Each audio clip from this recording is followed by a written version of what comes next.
بالله من الشيطان الرجيم بسم الله الرحمن الرحيم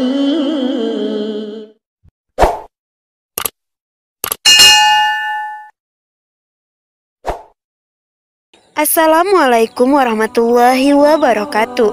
Sahabat belajar Islam, sebagai seorang muslim, kita diwajibkan untuk bangun subuh, melaksanakan sholat fardu atau sholat wajib.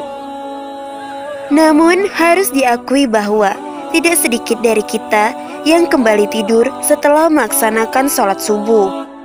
Hukum tidur setelah subuh adalah makruh, sebagaimana dijelaskan oleh Ibnu Qayyim rahimahumullah.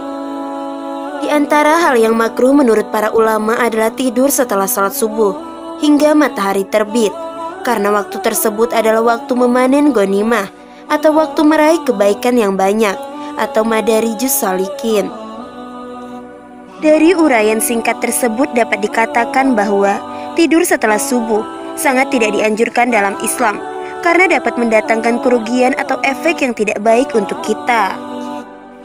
Sahabat belajar Islam yang dirahmati Allah, adapun dampak atau efek tidur setelah subuh dalam Islam diantaranya adalah: yang pertama, tidak memperoleh berkah. Waktu setelah subuh adalah waktu turunnya berkah dan rezeki. Jika kita tidur setelah waktu subuh, maka kita tidak akan mendapatkan berkah. Rasulullah SAW mendoakan waktu pagi sebagai waktu yang penuh berkah. Rasulullah SAW bersabda, "Ya Allah, berikanlah berkah kepada umatku di pagi hari mereka." Hadis riwayat Abu Daud, Ibnu Majah, dan Tirmizi. Yang kedua, menghambat datangnya rezeki. Tidur setelah subuh sangat tidak dianjurkan di dalam Islam, karena menghambat datangnya rezeki. Ibnu Qayyim al-Jauziyah rahimahullah berkata, tidur setelah subuh mencegah rezeki, karena waktu subuh adalah waktu makhluk mencari rezeki mereka dan waktu dibagikannya rezeki. Tidur setelah subuh suatu hal yang dilarang atau makruh, kecuali ada penyebab atau keperluan. Zadul Ma'ad Khairul Ibad 422. Yang ketiga, tidak memperoleh kebaikan.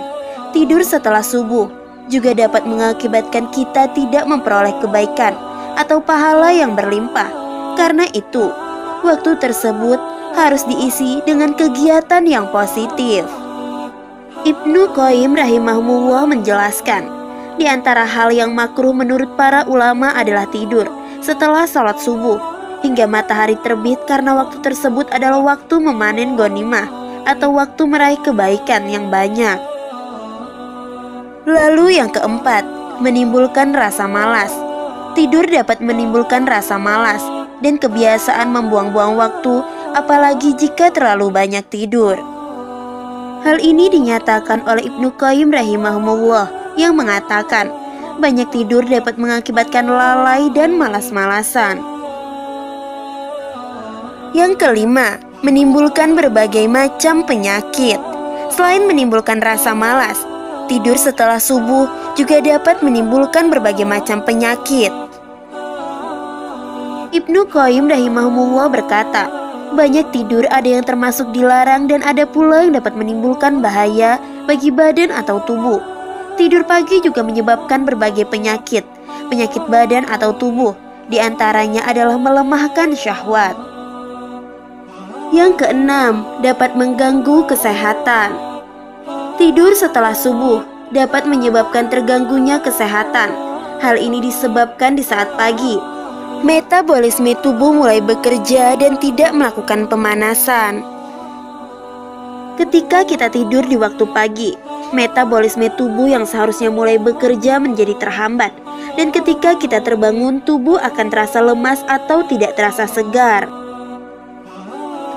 Salah seorang ulama yang bernama Ibnu Qayyim al-Jauziyah berkata, tidur setelah subuh sangat berbahaya bagi badan atau tubuh, karena melemahkan dan merusak badan atau tubuh, karena sisa-sisa metabolisme yang seharusnya diuraikan dengan berolahraga dan beraktivitas. Sahabat belajar Islam yang dirahmati Allah, itulah ulasan singkat mengapa kita harus menghindari tidur di pagi hari, terutama setelah sholat subuh. dan efek tidur setelah sholat subuh dalam Islam. Wallahu a'lam bishawab. Semoga video ini bermanfaat. Wassalamualaikum warahmatullahi wabarakatuh.